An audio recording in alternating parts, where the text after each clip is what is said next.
Ang malakas ng batang ito kasi sapagkat nagiging matibay siya na yung nangyayari sa buhay niya, hindi ako sa pamilya niya. Nakikita ko na kabataan ngayon ay parang nagiging independent, na ang kabataan ngayon, pero kulang sa panalangin.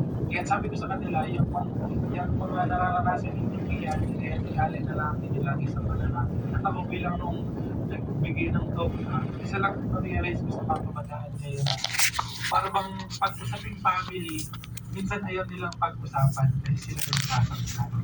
Which is, sa pagpapatuloy naman ng ating buhay, dadating tayo sa punto na talagang tayo sa mga nila. At may pinabahan ako sa kanila sa tulong na rin isang santo. At yung mga recollection na yun ay hindi natapos na ako lamang. May katulong ako doon habang nagpaparecollection si St. Carlo Acutis.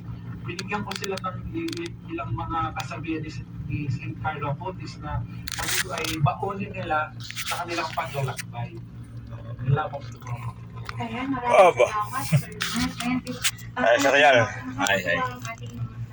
At ako bilang, ako naman, sabi nga ay, hindi man ako Sound. or yung isang naral ko sa recollection, ay ako naman, kumbaga, ang karanasan ko ay yung naghanda ng pag-recollection. Sound, yung busing namin. Naging facilitator, kumbaga ay inasikaso ang lahat para maging maayos ang recollection na sa aking personal na karanasan ay masasabi ko na yung isang bagay noon na parang ipinag-aalala ko at pinag-uumori ko na minsan naging, kasi siyempre ang buhay natin ay sabi niya people come and go. Ayan. So noon akala ko, sabi ko, paano kaya kapag nawala yung ganito, halimbawa yung lagi kong yung nagagayad sa akin, paano ko, kasi nung nag-iisip ko, paano ko gagawa itong recollection na ito, yung pagpaparecollection sa mga bata. Pero sa kinalaunan, natuklasan ko na, yun nga, mahalaga yung mga taong iwan na umupo sa atin, at pag nandun na tayo, sila na yung, tayo na mismo, tayo na rin yung gagabay doon sa mga kagaya natin noon, para maisagawa ang ganitong mahalagang bagay, ang recollection. At sa bahagi po ay Abante na. Mga ilang minuto na tayo. Sapagkat binigyan niyo ako ng kakayahan para 4:50 na wala pa.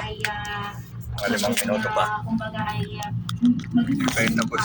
yung amin na recollection ng buong grade 11. At yun nga, kumbaga ay Binibitan ni Pogi, oh. natin yung ating mga Binuraot lang yan. yung ating pang mga magagawa. At syempre, salamat sa ating paaralan sapagkat binibigyan tayo ng oportunidad sa mga ganitong gawain na makatutulong sa ating hindi lang sa ating sarili, kundi sa ating mga mag-aaral. At syempre, salamat din sa ating butihing principal kay Miss Jean sa pagbibigay ng tiwala sa atin. Siyempre tayo ay mag-part sa malapit ang matapos.